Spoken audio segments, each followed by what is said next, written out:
Oui. 5 semaines qu'elle n'était pas venue ici, à la clinique de l'Estrée.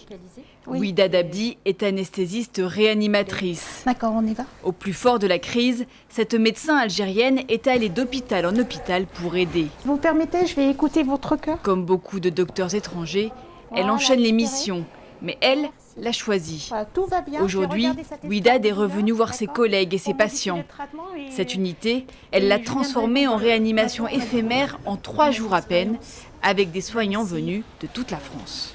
On n'a jamais travaillé ensemble.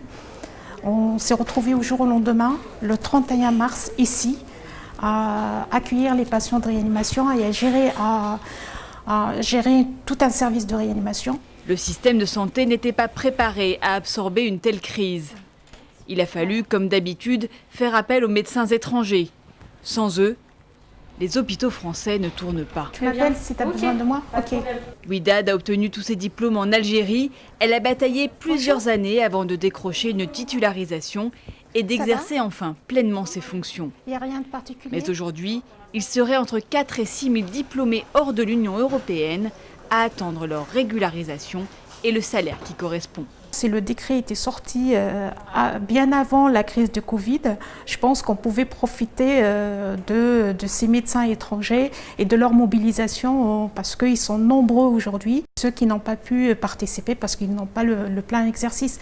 Tous, titulaires ou non, étaient en première ligne pendant la crise, avec la peur d'être contaminés.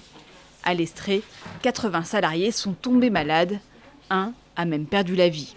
J'avais peur, on avait tous peur, mais on ne pouvait pas la montrer parce que c'était à nous de gérer la peur et le stress des autres. Comment vas-tu? Tu vas bien? Tu revenais, tu ne me dis pas. Au détour d'un couloir, le plaisir de retrouver les compagnons de lutte contre la Covid. Il n'y a pas de reprise, il y a quelques cas sporadiques. Après le chaos médical du mois de mars, les médecins se sentent prêts à affronter une possible deuxième vague. Aujourd'hui, on gère mieux, la maladie elle est un peu plus connue qu'au début. Les hôpitaux sont plus, on va dire, plus organisés, donc voilà. Je pense même s'il y aura une deuxième vague, ça ne sera pas de la même ampleur, ça ne sera pas de la même gravité. Exactement. Et on saura faire face.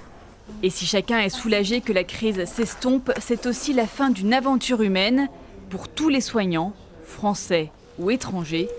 Le docteur Ouida Dabdi, elle, repart en mission à Poitiers.